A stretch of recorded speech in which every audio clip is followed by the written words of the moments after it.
My boyfriend locked me in the car for 2 hours during his sister's wedding. Because, in his words, my family doesn't need to see your pathetic face and disgusting dress. He took my phone and left me there. I'd spent 2 months saving up for their wedding gift. When he finally let me in, he introduced me as just a friend while winking at the bridesmaids. I smiled politely. Weeks later, he's left 41 frantic voicemails. I have been dating Raul for 8 months and I thought things were going well. Like, not perfect soulmate good, but definitely in the this could be something real territory. But yesterday at his sister's wedding, the disaster that was apparently always lurking in our relationship just exploded. So, let me back up to how we met because it's relevant to how much this betrayal stings. We met in this super random way that felt like fate or whatever.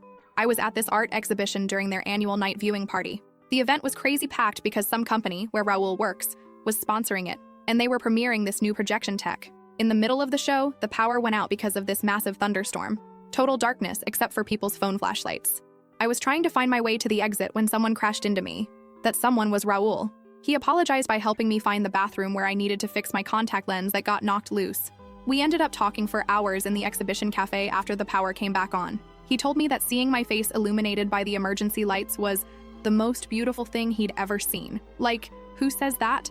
My brain gremlins were immediately smitten. Fast forward to yesterday, his sister Monica's wedding. I'd never met his family before, which in retrospect was red flag number 1 in our relationship. He always had excuses. They're busy, they live across town. His sister was planning her wedding, blah, blah, blah.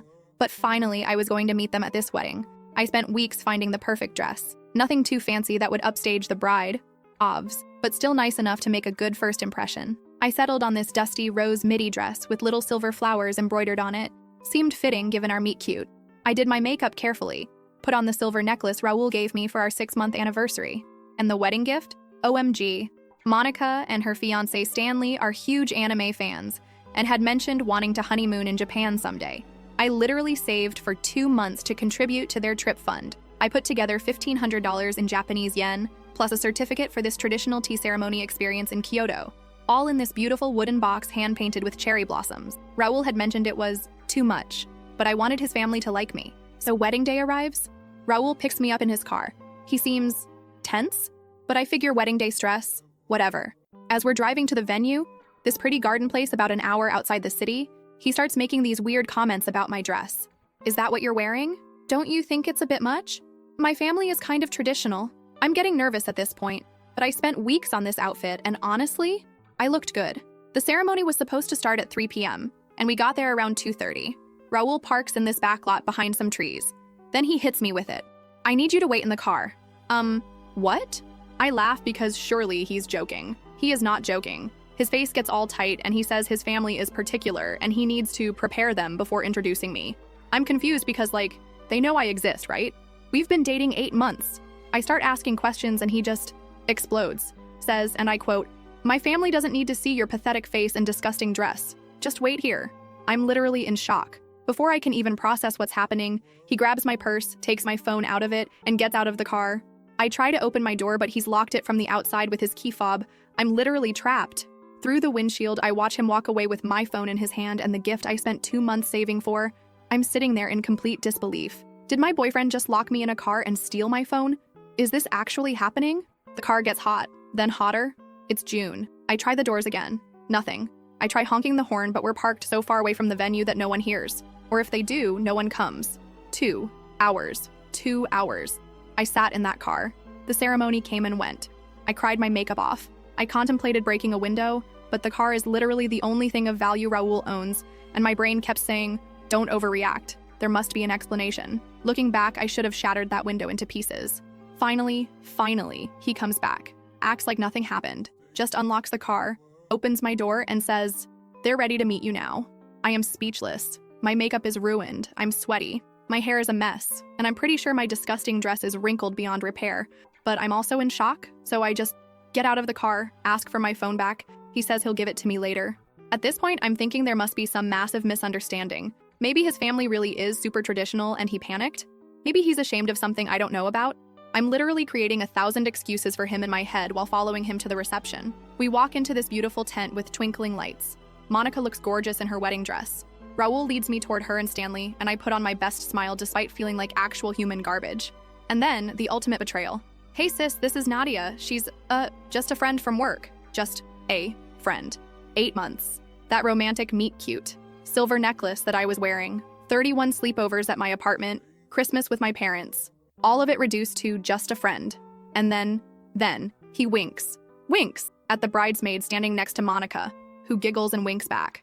I'm standing there feeling like I'm in some alternate reality where nothing makes sense. Monica looks confused, but it's literally her wedding day, so she just smiles and says, "Nice to meet you," before turning to other guests. The friend from work comment repeats all night as Raul introduces me to relatives, cousins, uncles, always with that same weird dismissive tone, always while looking around the room as if searching for someone more interesting. I smile. I'm polite. I say all the right things. Because what else am I supposed to do? Cause a scene at someone's wedding? Scream, "He locked me in a car for 2 hours in front of the cake table"? I'm writing this the morning after. I got my phone back finally, and Raul dropped me at my apartment last night acting like the evening went great. He actually tried to kiss me goodnight. I turned my face away, and he didn't even seem to notice anything was wrong. The wedding gift. The wedding gift that I saved for 2 months to buy is apparently sitting with all the other gifts at Monica and Stanley's house. Raul didn't even tell them it was from me. I haven't slept. My mind keeps replaying everything, searching for signs I missed. Was our entire relationship fake? Was I just convenient until something better came along? I don't know what to do now. I want to confront him, but I also want to be smart about this. Part of me wants to contact Monica directly and tell her everything. Part of me wants to just ghost him completely. Any advice would help because my brain gremlins are working overtime, and I'm pretty sure our relationship just completely fell apart in the worst possible way. Edit. Thank you for all the advice. I'm going to take some time to think, but I'll update when I decide what to do. And to the people asking if this is real, I wish it wasn't. First update. First of all, thank you to everyone who commented on my last post. I literally cried reading some of your messages. It helped me realize I wasn't overreacting or going crazy. The internet sent me here for support, and y'all delivered like express delivery. So, it's been 4 days since the wedding disaster, and things have developed. After I posted, I spent the whole day ignoring Raul's texts. He sent his usual, "Good morning, beautiful," as if he hadn't locked me in a car, and then pretended I was just some random coworker for an entire wedding reception. The audacity of this man is overwhelming. It's like he exists in a reality where logic and decency don't apply. I needed to process everything before confronting him, so I called in sick to work. Perks of remote work. No one can tell if your puffy eyes are from a cold or a relationship apocalypse. I kept thinking about that wedding gift sitting somewhere in Monica and Stanley's house, with them having no idea it came from me. $1,500 I saved by eating ramen for lunch, taking extra freelance projects, and skipping my usual coffee shop writing sessions. And the special tea ceremony experience that I researched for weeks to find the most authentic one. All in that beautiful hand-painted box. Side note that I didn't mention in my first post, I'm not rich at all. I'm a content writer who barely makes rent some months. This gift was a sacrifice because I wanted his family to like me. Stellar judgment on my part, clearly. So I spent the day making a plan. But then Raul showed up at my apartment that night, unannounced, with takeout from my favorite place like nothing had happened. When I opened the door, he had the nerve to look confused at my obviously been crying face. "What's wrong with you?" he asked, pushing past me into my apartment. I asked him straight up why he locked me in the car and introduced me as just a friend to everyone. Y'all, his explanation, I can't even. He said his ex was at the wedding, one of the bridesmaids, the winking one, surprise, surprise. Apparently they dated for 2 years before breaking up about a year ago. According to him, she dumped him and he didn't want to look like a loser who moved on with someone less impressive. When I asked what that meant, he said, and I'm quoting exactly, "You know what I mean. Gina comes from money. Her dad plays golf with my dad. You're cute, but you're not exactly country club material." I am literally shaking again typing this. He then had the unbelievable audacity to say this was actually a compliment because he was dating me despite my social status. That I should be grateful he sees something in me beyond my basic job and apartment. The entire time he's saying this, he's unpacking food on my coffee table like we're about to have a normal dinner. I was so shocked I couldn't even scream at him. It was like watching a nature documentary where the narrator calmly explains how the snake unhinging its jaw to consume prey twice its size is actually quite fascinating. I asked about the wedding gift. Know what he said? "Oh yeah, I told them it was from me. Monica was really impressed. Honestly, it was a bit much coming from you anyway. They might have thought you were trying too hard." That's when something in me just shifted. Like everything suddenly clicked into place. I suddenly saw everything so clearly. I very calmly asked him to leave. He seemed genuinely confused. "Why are you being so sensitive?" "I'm just being honest. Most guys wouldn't even bother with someone like you." I opened my door and just pointed out. When he realized I was serious, he packed up the food, took it with him, the actual parasite, and left, muttering about how I was being dramatic and would call him when I calmed down. The second he left, this weird calm came over me, like the stillness after a storm, and I knew exactly what I needed to do.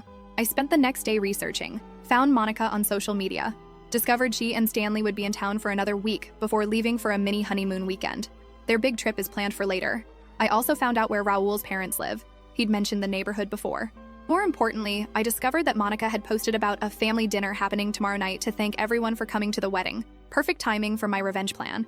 The next 3 days were a masterclass in restraint. Raul kept texting, gradually escalating from confused, "Are you still upset?" to annoyed, "This silent treatment is childish," to angry, "Fine, be a bitch about it," to conciliatory, "Babe, please talk to me, I miss you." I responded just enough to keep him from showing up at my door again. Need space. Still processing. Talk later. Meanwhile, I went to the bank and withdrew another $1,500 in cash. I could barely afford it, but this was about principle now. I converted it to yen at this specialty currency exchange place downtown. I bought another beautiful box. Not quite as nice as the original, but still pretty. I even managed to book the same tea ceremony experience again. Basically, I recreated the entire wedding gift. It cleaned out my savings, but some things are worth more than money. Yesterday was the family dinner at Raul's parents' house. I knew I wouldn't be invited, of course, but I had my own plans. I texted Raul asking if we could meet to talk things through. He immediately agreed, relieved that I was finally being reasonable. I suggested a coffee shop about 15 minutes from his parents' house at exactly 5 p.m., knowing the family dinner was at 7. He showed up at the coffee shop looking smug.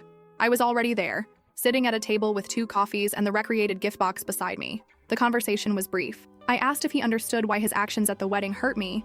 He gave some half-assed apology about having a lot on my mind with my ex being there, but insisted I was overreacting. Then he saw the box. "What's that?" "The wedding gift for your sister. Since you took credit for my original gift, I made another one." He actually laughed. "You're not serious. That's ridiculous. What are you going to do? Mail it to her?" I smiled and said, "No, I'm going to give it to her in person, right now." His face. OMG. The color drained completely away. "What are you talking about?" "I know about the family dinner tonight. I'm going to stop by and introduce myself, properly this time." He started panicking, saying I couldn't do that. His family wouldn't understand. I would embarrass him. That's when I delivered the line I'd been rehearsing in my head for days. "I'm not going to embarrass you, Raul. You've already done that to yourself. I'm just going to tell the truth." I stood up, took my gift, and walked out. He followed me, alternating between threats and pleas, but I got into my Uber before he could stop me. As the car pulled away, I could see him frantically calling someone on his phone, probably warning his family, but it was too late. My Uber dropped me at his parents' house at 5:45 p.m., early enough that not everyone would be there yet, but late enough that Monica and Stanley would definitely have arrived. I knocked on the door, gift in hand, heart pounding rapidly. A woman who could only be Raul's mother opened the door. She looked confused but polite. "Can I help you?" "I'm here to see Monica, if she's available. I have something for her." From inside, I heard Monica's voice. "Who is it?" And then she appeared in the doorway. Recognition flickered across her face. "You're the friend from the wedding?" I smiled. "Actually, that's what I wanted to talk to you about." Mrs. Alvarez invited me in despite her confusion. The house was lovely. Photos everywhere, dinner preparations underway in the kitchen. Stanley was helping set the table. An older man who must be Raul's father was watching TV in the living room. Monica led me to a quiet corner of the living room. I handed her the gift box. "This is for you and Stanley. Congratulations on your marriage." She looked surprised but took it. "Thank you, but I'm sorry, what did you say your name was again?" "Nadia, and I'm not actually Raul's friend from work." What happened next will be in my next update. This post is already super long and Raul just showed up pounding on my apartment door. I need to deal with this situation, but I promise I'll update soon. Edit. He's gone now, but left a novel-length text message. The fallout has begun. Second update. Okay. Wow. I'm still processing everything that happened yesterday, but you all have been so supportive that I wanted to update you as soon as possible. So where was I? Right, I was sitting in Raul's parents' living room with Monica, about to explain who I really was. I took a deep breath and told her the truth, that Raul and I had been dating for 8 months, that he had locked me in the car during her wedding ceremony, taken my phone, and then introduced me as just a friend all night, while flirting with bridesmaid ex-girlfriend Gina. Monica's face went through this fascinating journey from confusion to disbelief to dawning horror. She kept saying, "No, that can't be right, and Raul wouldn't do that." But I could tell she was starting to believe me. When I mentioned the original wedding gift, the one Raul had taken credit for, her eyes got huge. "The Japan Fund gift? With the tea ceremony? That was from you?" I nodded and explained how I'd saved for 2 months to put it together. I showed her pictures on my phone of me at the currency exchange, the original box I'd found at this little artisan shop, everything. "I don't understand," she said. Raul made such a big deal about how much thought he put into it. He even told this whole story about researching traditional Japanese customs, because he knew how much we love anime. "That was me," I said quietly. "I did the research. I found the tea ceremony. I even contacted this calligrapher to write your names in Japanese characters for the certificate. She looked down at the new gift box in her hands, and this is the same gift recreated. I couldn't bear the thought of you not knowing it came from me. I wanted to meet you properly. At this point, Stanley had wandered over, curious about our intense conversation. Monica quickly filled him in, her voice getting more upset with each word. Stanley looked like he wanted to punch something. I knew something was off with that gift, he said. Raul has never shown any interest in our Japan plans before. He usually just makes fun of us for watching anime. That's when the front door slammed open. Raul burst in, out of breath like he'd been running. He stopped dead when he saw me sitting with Monica and Stanley, the gift box open between us. "What the hell are you doing here?" he demanded, like I was the one who'd done something wrong. Before I could answer, Monica stood up. "Is it true? Did you lock your girlfriend in the car during our wedding?" The room went silent. Mrs. Alvarez appeared from the kitchen, wiping her hands on a towel. Mr. Alvarez muted the TV. Raul tried to laugh it off. "She's not my girlfriend. She's just this girl I've been hanging out with. She's gotten way too attached, and now she's making up stories." That's when I pulled out my phone. See, I'd anticipated this exact response. I'd come prepared with our text history going back 8 months. Pictures of us together. The reservation for our weekend trip to the beach 3 months ago. The birthday card he gave me that said, "To my gorgeous girlfriend," with a sweet message. But the cherry on top? Remember that silver necklace he gave me for our 6-month anniversary? I was wearing it in almost every photo, including at the wedding. Monica grabbed my phone and started scrolling, her face getting darker with each swipe. She handed it to her mother, who looked increasingly distressed. "Explain this, Raul," Monica said.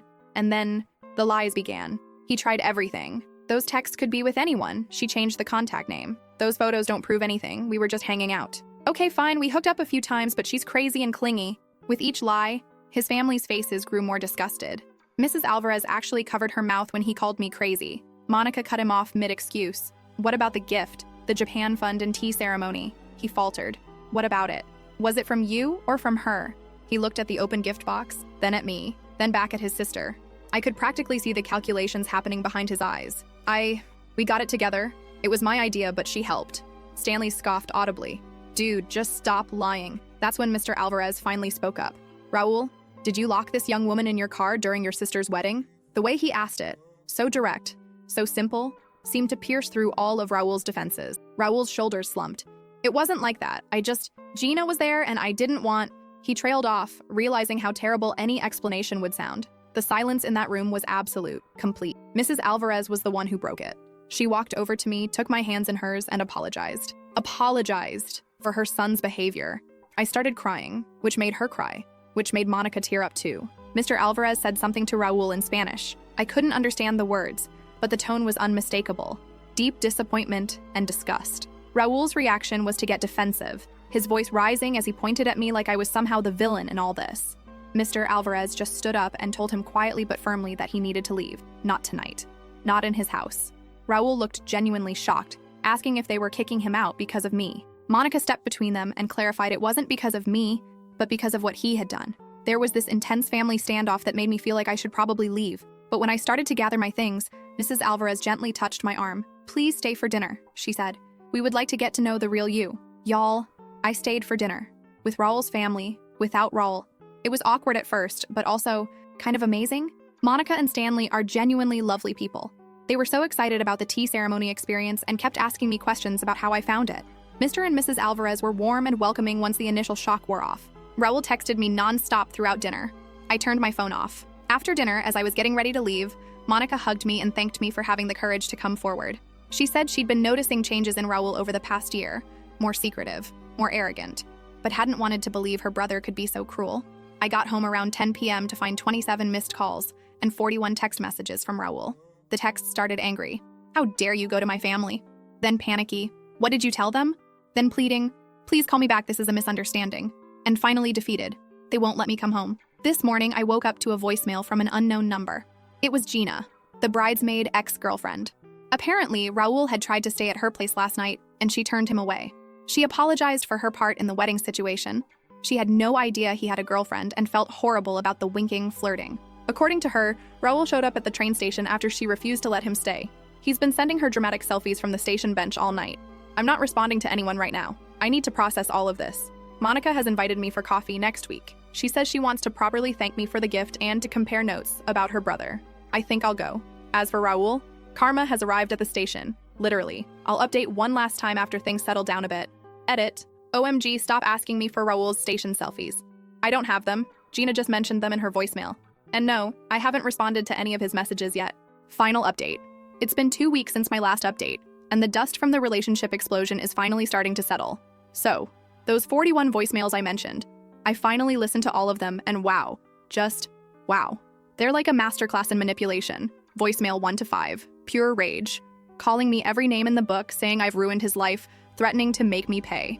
Voicemail 6 to 12, the victim phase. Crying, actual sobbing, about how his family has turned against him, how he had to sleep at the train station, how cold and uncomfortable it was. Voicemail 13 to 20, revisionist history. Suddenly our relationship was the best thing that ever happened to him, and he never meant to hurt me, and the whole car incident was a misunderstanding. Voicemail 21 to 30, bargaining, promises to make it up to me, to introduce me properly to everyone, to pay me back for the wedding gift. Voicemail 3141, desperation. More crying. Please just call me back. I have nowhere to go. I'll do anything. The final one, left at 4:37 a.m., was just breathing and occasional sniffling for 2 full minutes. I didn't respond to any of them. Instead, I met Monica for coffee as planned. She was even cooler in a casual setting. Turns out we have a ton in common beyond just her terrible brother. We talked for 3 hours. She filled me in on the family aftermath. Raul has been effectively cut off. Not just financially, though that too. Apparently his parents were still helping with his rent despite him having a good tech job. But emotionally. His dad made it clear that until Raul shows genuine remorse and changed behavior, he's not welcome at family events. Raul tried to crash Sunday dinner last week and was literally turned away at the door by his mother, who apparently quoted something about reaping what you sow. Monica said he's been desperately trying to convince everyone that I'm unstable and manipulative, but nobody's buying it. The wedding gift story especially has become family legend. Monica made sure everyone knows what he did.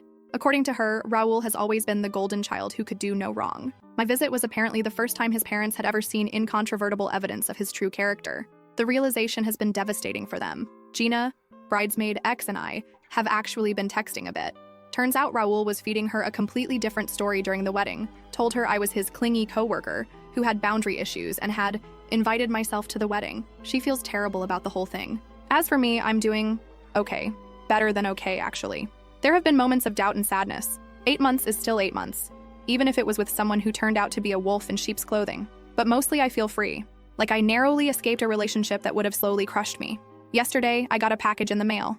It was from Monica and Stanley, a beautiful handmade journal with a note that read, "For our new friend who helped us see things clearly. Look forward, not back." I literally cried for an hour. Raul finally stopped calling about 3 days ago. I heard through Monica that he's staying with some gaming buddy and has started telling people he broke up with me because I was too needy. Classic last-ditch effort. One final desperate attempt to save face before disappearing. Some updates on practical matters, since people have asked. The original wedding gift. Monica and Stanley insisted on paying me back for both gifts. I refused at first, but they were adamant. We compromised. They're paying for half, and I'm going with them to the tea ceremony in Kyoto as their guest. They delayed their Japan trip until next spring and invited me to join for part of it. My finances. The double gift situation did clean out my savings, but I've picked up some extra freelance work and should be back on track in a couple months. Worth every penny for the look on Raul's face when he saw me at his parents' house. My living situation. I changed my locks, even though Raul never had a key, just being cautious, and installed a small security camera by my door. No signs of him trying to come by, thankfully. Dating? LOL, no. My heart needs some serious recovery time. Last night, I sat on my balcony with my new journal and wrote about everything that happened. I thought about how sometimes we only see what we want to see in people. How the image we have of someone can linger long after the reality has changed.